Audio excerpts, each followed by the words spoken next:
मित्रों, आज मेरी पेशी जो आपके सामने हो रही है तो वो दो तीन मुद्दों पर विशेष रूप से मुझे बात करनी है। एक, चूँकि मैं अर्थव्यवस्था से जुड़ा हुआ माना जाता हूँ, तो इसलिए कुछ आर्थिक प्रश्न हैं और फिर मैं चर्चा करूँगा राहुल गांधी जी का और एज एन एमपी उनका परफॉर्मेंस अमेठी में क्या रहा है। मुख्य रूप से ये दो मुद्दे हैं। अब इसमें मैं शुरुआत इस बात से करना चाहता हूँ कि यहीं पर मैं आपसे मिला था 30 मार्च और एक मैंने स्टेटमेंट भी जारी किया था जिसमें मैंने 18 सवाल श्री पी चिदम्बरम से पूछे थे 30 मार्च 2014 को। श्री चिदम्बरम का एक बहुत एंग्री रिस्पॉन्स आया, गुस्से में रिस्पॉन्स आया, और उन्होंने इन 18 सवालों का जवाब देने के बजाय मेरे ऊपर व्यक्तिगत रूप से आक्रमण किया। लेकिन हम सब जानते हैं कि ये लंबा जो चुनावी दौर चल रहा है उसमें कांग्रेस पार्टी की आदत बन गई है कि वो मुद्दों पर जवाब नहीं देती है, मुद्दों पर चर्चा नहीं करती है, और वो हर चीज़ को व्यक्तिगत बना देती है और व्यक्तिगत रूप से आक्रमण होते हैं। किसी तरह ऐसा लगता है आज के दिन कि कांग्रेस पार्टी चाहती है कि भारतीय जनता पार्टी के जो नेता लगे हैं चुनाव प्रचार में, और खास करके हमारे प्रधानमंत्री के उम्मीदवार श्री नरेंद्र मोदी जी, वो सीन से हट जाएं। इसलिए उनको गिरफ्तार करो, उनके ऊपर हर तरह का प्रतिबंध लगाओ और लोगों पर भी किसी तरह इनको सीन से हटाओ और सारा फील्ड हमारे और हमारे नेताओं के लिए छोड़ दो। तो चिदम्बरम साहब ने उसी पॉलिसी के अंतर्गत व्यक्तिगत आक्रमण किया मेरे ऊपर। मैं चूँकि यहाँ था नहीं और फिर मैंने समझा कि शायद इतना महत्वपूर्ण नहीं है कि मैं उसका उत्तर दूं।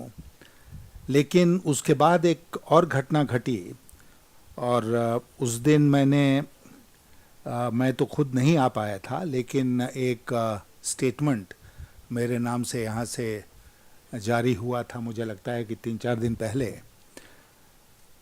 उसका मैंने बैकग्राउंड भी बताया कि एक अखबार के मित्र आए मुझसे मिलने के लिए, उन्होंने कुछ सवाल पूछे, उसका मैंने जवाब दिया, उन्होंने उसको छापा और उस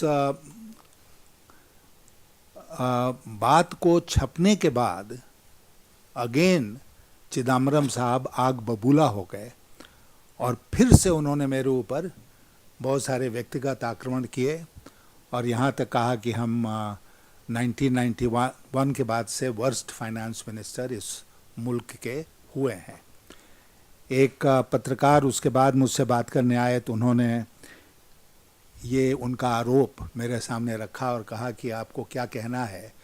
तो मैंने कहा कि मुझे बहुत कुछ ज़्यादा नहीं कहना है, लेकिन 4 साल में वित्त मंत्रालय में मैंने 98 और 2004 के बीच में जो काम किया, तो चिदम्बरम साहब को दोबारा पैदा होना पड़ेगा उसका मुकाबला करने के लिए। He'll have to be born again to match my record in the finance ministry, and I am not saying it out of any sense of bravado, but it is now well chronicled in our economic history annals. लेकिन वो जो मैंने उस दिन जो statement जारी हुआ था उसमें मैं आपका ध्यान सिर्फ एक चीज़ की ओर लाना चाहता हूँ।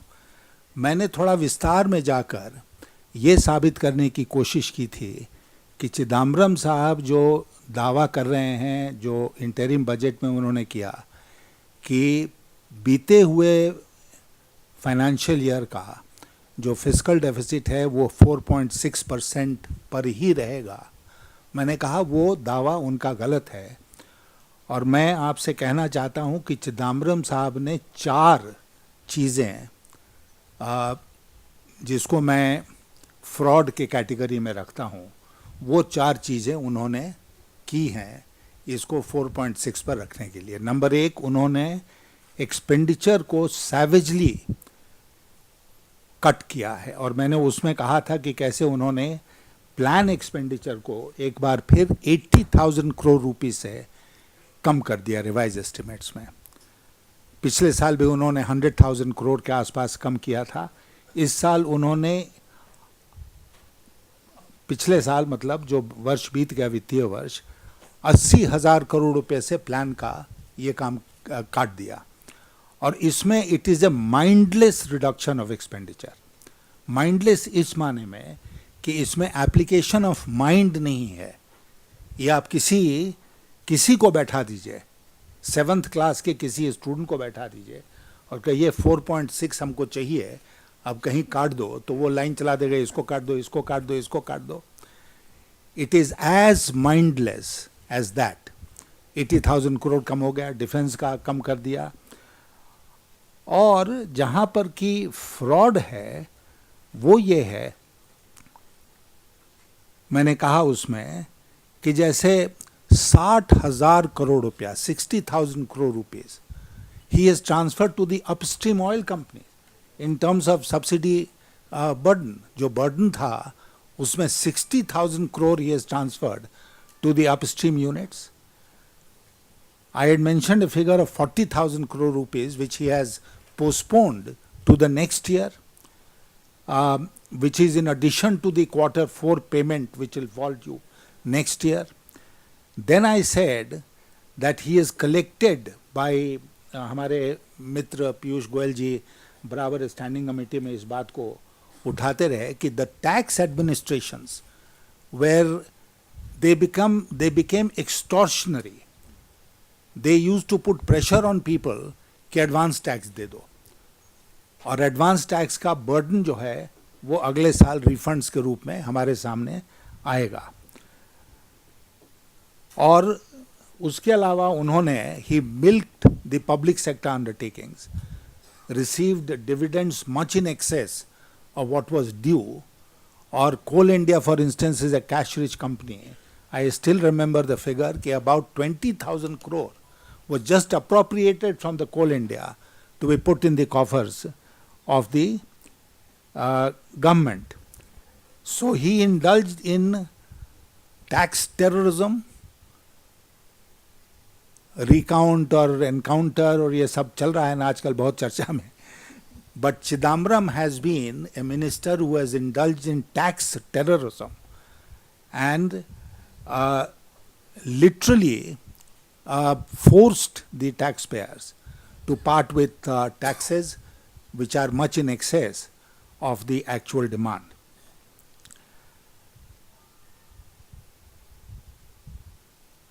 तो ये सब करके, एंड आई थिंक उसमें मैंने इस बात का भी जिक्र किया था कि in the month of March there are indications that the plan expenditure has been further reduced because there is going to be a tax shortfall. Already the absolute amount of fiscal deficit up to February is in excess of the revised figure by almost 75,000 crore rupees. How will this be made up in the month of March? One doesn't know. Month of March is behind us. तो मैंने इसमें जो सबसे महत्वपूर्ण बात कही थी उस नोट में, हमने कहा था चिदम्बरम साहब को ललकारते हुए कि if I am wrong, let Chidambaram come out with the total subsidy expenditure figures for the last year and the actuals which have been paid up to 31st March 2014, because 31st March के figures होंगे उनके पास और कुछ दिनों में देश के सामने आएंगे through the controller general of accounts. Now Mr. Chidambaram, who is so quick in his response, he has not responded to this. And I am reiterating today that let him respond to the facts which I mentioned in my note of 3-4 days ago. What was the date? Friday. So let him respond to this. Why hasn't he responded? He has the whole Ministry of Finance to respond to me. I work alone, but he has the entire officialdom at his disposal and is should come out with parallel facts, correct facts if he thinks so. एक बात और जो उस दिन मैंने 18 सवाल में नहीं उठाए थे लेकिन आज उठा रहा हूं, and that is the issue of black money.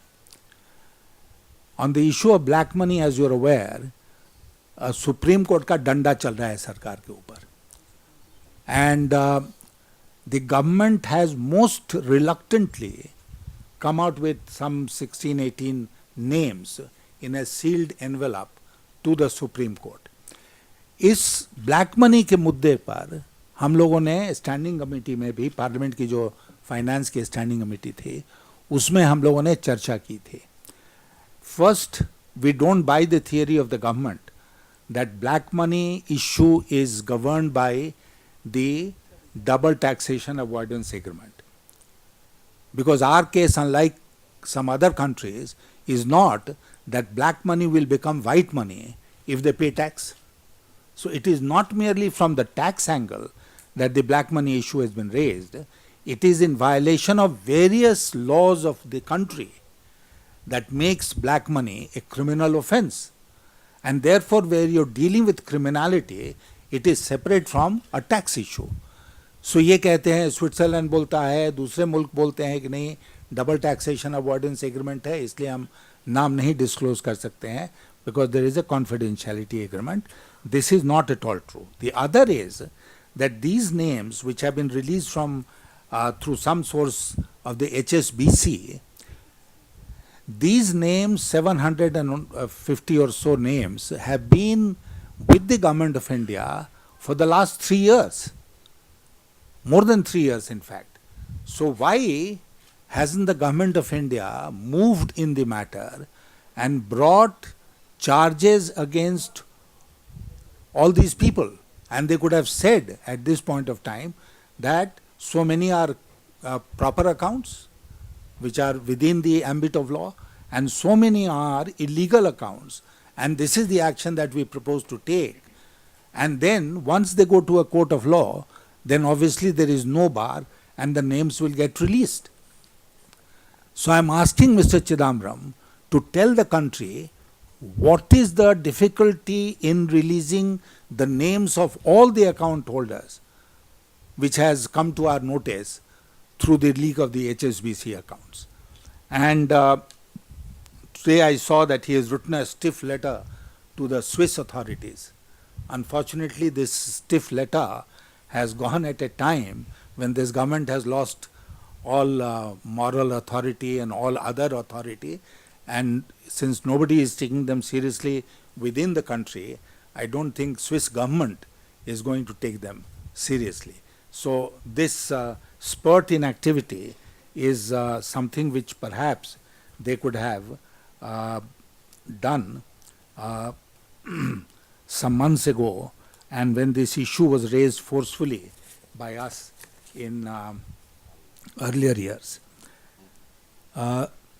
दूसरा कि अब मैं इतना कहने के बाद अर्थव्यवस्था के बारे में, और मैं बता दूं आपको, let me conclude by saying, I don't know whether I will be able to meet you after or before the 16th, that they are leaving an economy which is in worse crisis than any earlier known crisis. 91, 98 and 2014. The economy is in worse crisis today than it was on these two earlier occasions. And I should know because I was present on the scene on both the earlier occasions. And it will be a major challenge for the new government to deal with when it assumes office. Now, coming to the question of Sri Rahul Gandhi and Amethi, बहुत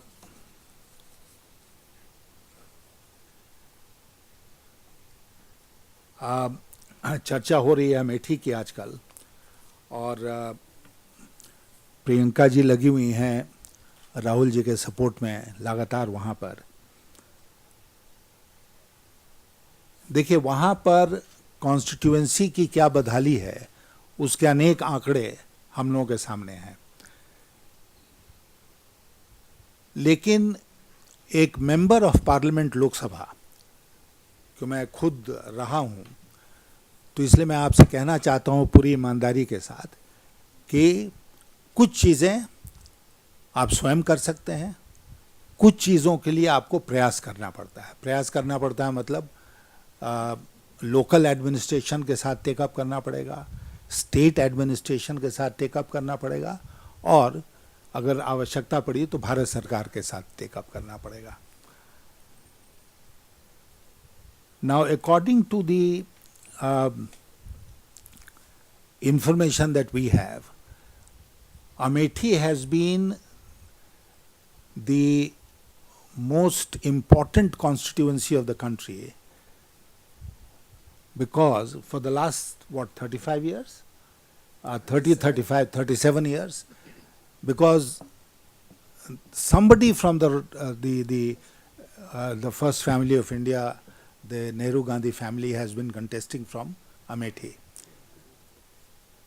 Except in 89, when Sanjay Singh had won on the Janata Dal ticket, बराबर कोई न कोई नेहरू गांधी परिवार का व्यक्ति वहां का प्रतिनिधित्व करता रहा है 37 साल। उस कॉन्स्टिट्यूएंसी की इतनी बुरी हालत हो, जिसके बारे में अभी एक फिल्म भी हम लोग आपको दिखाएंगे और देंगे, जो डॉक्यूमेंट करता है कि कितनी बुरी हालत है अमेठी की। तो तीन चार चीज़ें as a member of parliament, as a fellow member of Lok Sabha, जो सवाल मेरे दिमाग में आते हैं राहुल जी के परफॉर्मेंस को लेकर, वो ये है कि ठीक है, बहुत सारे देश के ऐसे भाग हैं जिसकी हालत अच्छी नहीं है, कॉन्स्टिट्यूएंसी की सड़कें नहीं बनी है, बिजली की समस्या है, पीने के पानी की समस्या है, इत्यादि इत्यादि। लेकिन यहाँ पर अगर सवाल पूछा जाए कि भाई आपने प्रयास क्या किया, what is the effort that you made as a member of parliament from that constituency? Now if you ask me that question, I'll answer it in my own way for my constituency. But I can tell you there are two ways in which one can judge a Lok Sabha MP. Number one is how many issues he took up in parliament. अपनी constituency के कितने issues को उन्होंने parliament में, लोकसभा में उठाया। Number two कि उन्होंने स्टेट गवर्नमेंट और जो राज्य सरकार, केंद्र सरकार है, उसके साथ मिलकर उन्होंने पत्र लिखकर, ज़बानी बोलकर क्या काम कराने की कोशिश की। अभी हालांकि मैं चुनाव नहीं लड़ा था, लेकिन आई produced a fact sheet of the important work that I had done in my constituency, and it ran into some 70 odd projects and schemes apart from MP LAD. Rahul Gandhi का कहाँ है रिकॉर्ड अमेठी का, पिछले 10 साल का या पिछले 5 साल का? Where is the record? दूसरा जो बहुत महत्वपूर्ण बात है वो ये है कि पार्लियामेंट, लोकसभा के भीतर उनका परफॉर्मेंस क्या रहा। And I am sharing some information from with you.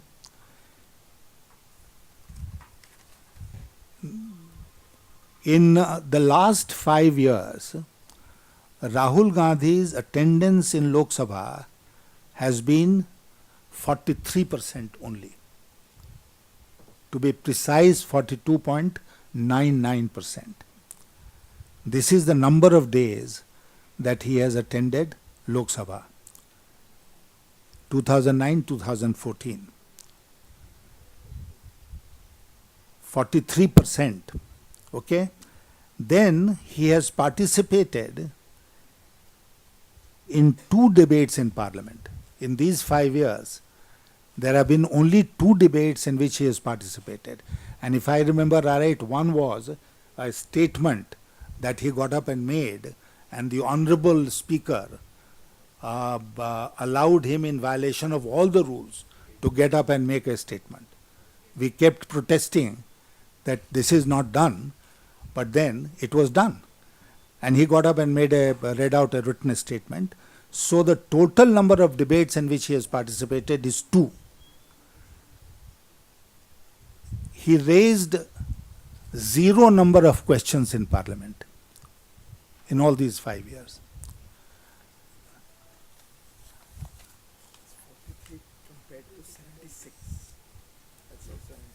हाँ, now, you know, averages का जहाँ तक सवाल है, average of total number of MPs attendance is 76%. If you ask me, mine will be 99 or maybe 98. The other is Rahul Gandhi's debates, participation in debates 2. The average is 38. Questions asked 0, average is 300.